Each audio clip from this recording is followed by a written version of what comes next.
Good evening, sir. Good evening. So, in the caste system, we had basically the defense that comes up is that the division of labor was on the basis of birth, and this was the intention. So, I just got me thinking that obviously division of labor on the basis of birth is reprehensible because that would also imply that the fruits of that labor and some of the labor is considered to be higher value and some labor is considered to be lower value. So the fruit of that labor will go to that particular person who is from a particular family. Then comes the capitalist system, where they say that who gets to decide or divide labor? It is the person who owns the factors of production, which is the capitalist. So that person decides who does what, and the decision is obviously on the basis of profit or maximum productivity to be able to milk the resource as much as possible without any consideration to the resource, including the labor.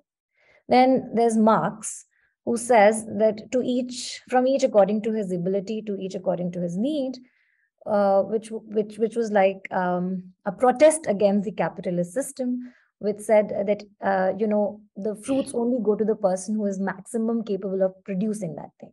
So Marx said that while everybody works, the fruits are divided on the basis of need.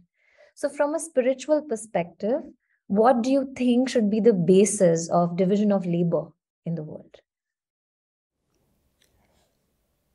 You have to work at a point where you really are situated internally. For example, let's take the example of a Buddhist Sangh. There is a Buddha, there are his top monks, the senior fellows, and it's a huge Sangh. It had already become quite expensive in his lifetime. And so all kinds of things are happening. And a variety, great diversity of functions have to be performed. Also, at some point, he had admitted women. So that angle too has to be managed.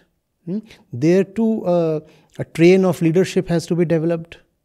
And also sometimes a separate set of policies. So all that he has to manage. Now the thing is, how do you divide labor really? Do you want to have the Buddha do menial tasks? And I'm saying menial from the point of view of consciousness. How will he be able to really do something that would help and uplift entire North India in his lifetime? And later on, so much of Asia. If he is made to, for example, think of so many places. And that would not be beneficial to him if you make him broom the floor, right? Or sweep the kitchen. If you say the Buddha must go and cook, it's a wastage, and it's a wastage to the entire world. The Buddha, in his humility, might even just agree. He might say, fine. I was anyway never too eager to even discourse for the first time. You all came and persuaded me. So if I am to be silent and confine myself to the kitchen, I am okay with it. The Buddha would go and start cooking, and I hope he would be a great cook. But what about the world? It's the world's loss. It's a cumulative loss. And the Buddha too, in a personal sense, if at all anything remains of his personhood, does not gain anything. Just as he was not gaining anything by continuing to be a prince. So he left the palace. Similarly, he is not gaining anything by being a cook. So he ought to leave the kitchen. He must be stationed at a kind of job that befits the level of his consciousness. Equally, you have stories where, have you heard of Tilopa?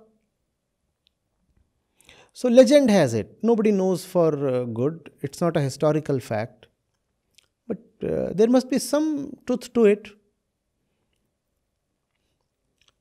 So it's said that he went to his, and this is in the lineage of the Buddha, right?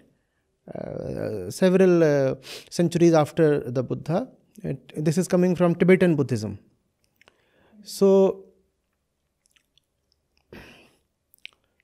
this fellow goes to the teacher, the top monk, and says, please you give me some work to do. And not that he was a total newbie, he was a learned Brahmin. He was already a scholar who had come to a Buddhist guru now. So he goes to him and says, I have come to you now and I want to learn. Please tell me what to do. The guru was already quite old.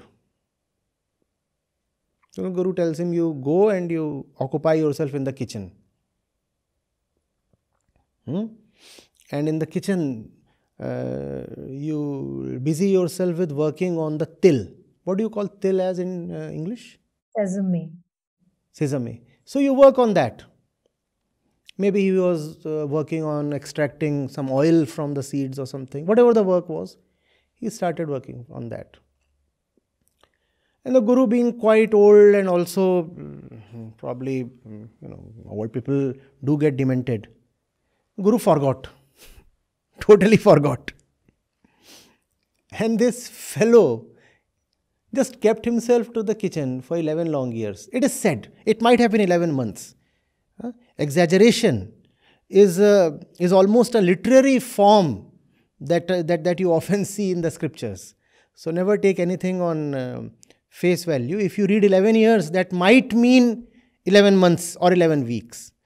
But even 11 months is long, right, for a scholar. This fellow is already a scholar from North India and he is going all the way to Tibet to learn, and he is being told to work in the kitchen. But very dutifully he said, fine, if the guru has said work in the kitchen, I'll work in the kitchen. So he works in the kitchen. And 11 years later, when the guru is about to depart, the guru says, whosoever among my disciples can come and tell me one pithy line, who can capture everything in just a few words, shall be my successor. And so people come up and they all wax all eloquent and come up with great scholarly and erudite lines. Finally, the one who comes up with a great line is something like this. I don't exactly remember, but the line says something like, the world is an illusion and the world is your own mirror or something, typical lines. This is Buddhist non-duality.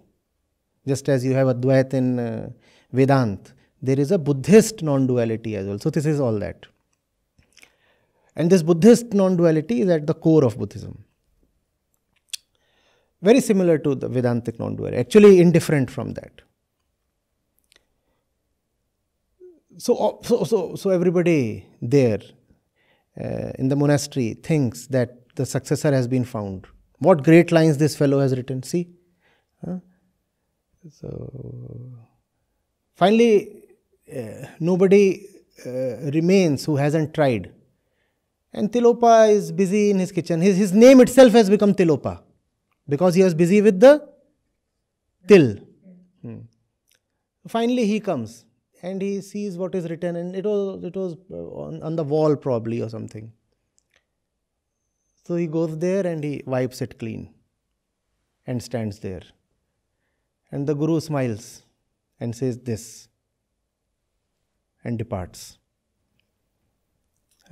He had totally effaced himself. Totally removed himself, finished himself off. So he said, whatever you write consists something of you. My only learning is that nothing remains. So even this has to go. Because if some words remain, some part of the ego remains. I have nothing to say. That nothingness is the real thing. And the Guru said, only this one has really learnt what was there to be taught.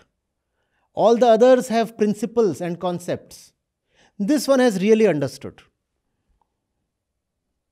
Really understood. And all he did was he went there and he looked at it and said, what nonsense, remove it. And he stood and said, nothing.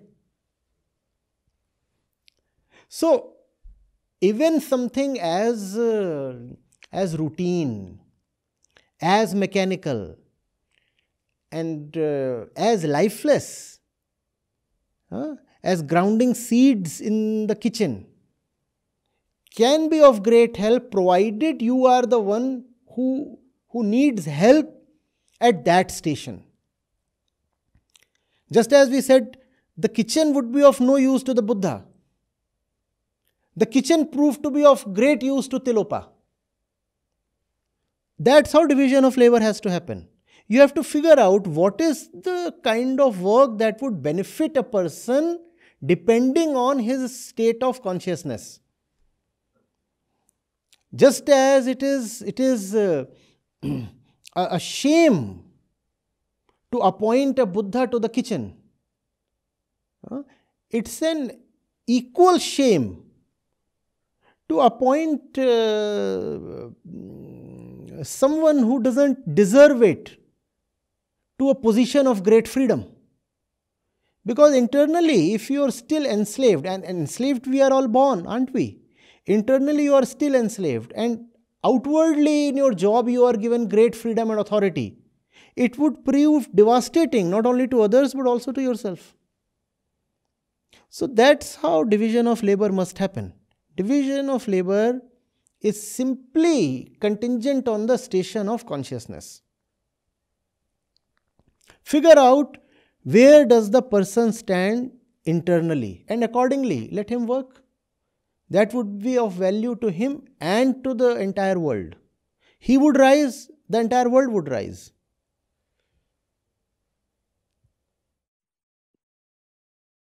So could we say that then the social hierarchy should be freer you are, higher you are on the hierarchy? Exactly. And that's such a simple thing to see, isn't it? And I have said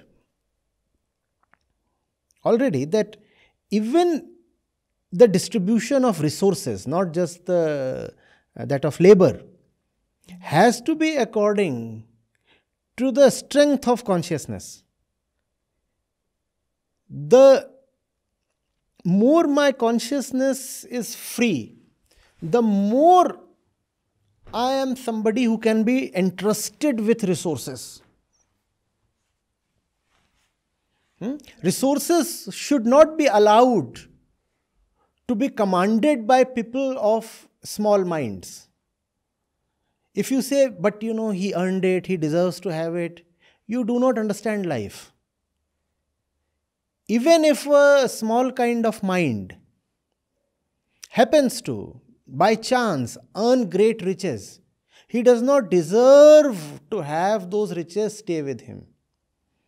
Else he will use those riches to destroy everything and everybody.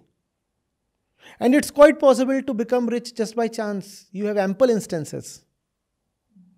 You have to be the right person at the right place with the right kind of intention to make good of the moment. And you can become rich. In the right kind of society, even if you somehow manage to make money, the money should not be allowed to stay with you. If you do not deserve that money. Obviously, people will raise the question, who will assess the merit of the individual? No, just because the process has not been thought of does not mean that the principle can be dismissed. The principle stands its place. The process is something you should find out. Figure out a process, try, experiment, fail many times, but do come up with a process that distributes both work and resources according to a person's internal stature. This reminds of me of Plato's Republic. He went deeply into this question: who should be commanding authority in a society? And he went into this question because he had seen Socrates, his teacher, being killed in front of him. And he had seen that Socrates was killed through a democratic process. It was not that the judges were too keen on sentencing him. It was the people who wanted him dead. Had it been left to the judges would have probably let him go. There was a divided verdict, but the verdict would have been in Socrates' favor. He would have been allowed to live. But the masses wanted him dead. So Plato had this problem, rather this contempt for everything that just gave credence to your body. That just because you have a body, that does not mean you are eligible to have a say.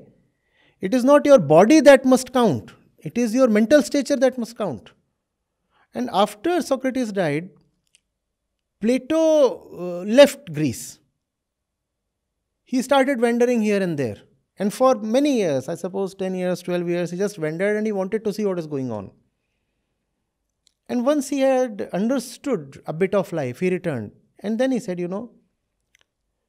there has to be a rigorous process. First of all, kids must be taken away from their parents by the time they are, I don't know what was the age that he prescribed. So don't judge me on the facts that I give, on the minor details. I only remember the broader picture. So he said by the time they are 6 or 8 or something, let them go to a state school. And after that, for several years, their parents will not meet them. And then for 10 years, let everybody be trained in X, Y, Z subjects. He determined the subjects. And then there will be a test at the age of 20.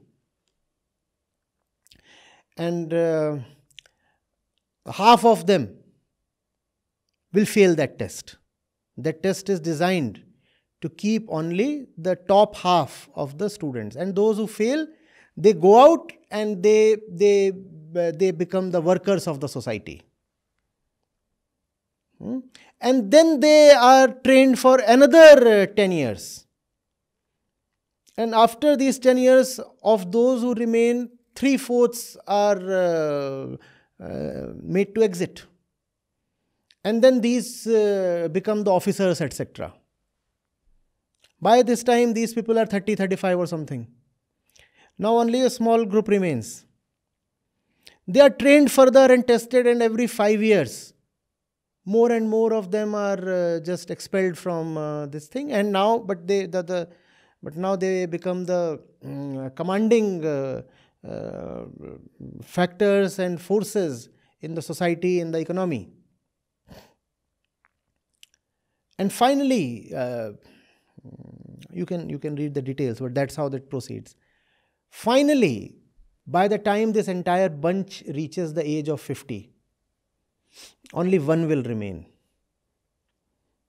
And this fellow who remains will be the philosopher king. He will be the philosopher king. And next to him will be a committee of those who just lost out to him. So a strong, very empowered committee of 10 or 15 people. So that even this philosopher king does not become autocratic or despotic. And Plato says that he would have been trained and tested so rigorously that he would anyway have no pleasure in possession. No pleasure. And that's why he can be given the entire country to command. Because he is of a mind that doesn't want to own or possess. He doesn't take pleasure in authority or dictation. Are you getting it? So determine the worth of the person and accordingly give him the status. When you have been tested for 40, 50 years, that's when you should be given the highest job in the land. And even after that, Plato suggested checks and measures, and they are all there. What I have narrated to you is a very crude outline, but it just came to mind, so I did. So that's how division of labor should take place. Not that Plato is the final word on that, but I just wanted to give you an idea of how one should think when it comes to determining the position of people in the society. And also, this is not exploitative. I'll tell you the reason. Someone who does not want a very high level of consciousness, because consciousness, remember, is a choice, right? A high level of consciousness does not come randomly to you. It is something that you pay for. It is something that you opt for by paying a price, by paying a steep price. So there will always be people who do not even want that kind of free mind and high consciousness. Now, if such people, just to honor the principle of equality, are put in positions that require high consciousness, these people will suffer. So it will be violent to even those people to forcefully put them in high positions. They do not want high positions, because high positions require a high price to be paid. They don't want to pay that price. They are happy with their little lives. So Plato says, let them continue to be happy with their little lives. We don't want to interfere. It would be an injustice to them to forcefully pull them up and make them sit on the highest point in the fort and the palace. They don't want to be there. So you have to think on these lines. Our current definition of exploitation is more moralistic. More moralistic. You are saying the fish must be perched on the treetop. Otherwise, it's an inferior position. She is living even below the surface. She is not even at level 0. She is living at a negative level, see, below the surface. So perch her on the treetop. Does she even want to be there? We are not talking of genetics. We are talking of choice. In the example, it's genetics. Replace genetics with choice. Do most people even want to be at positions that will involve great freedom but will demand great sacrifice? That's what. Thank you, sir. This was great. Thank you. Thank you.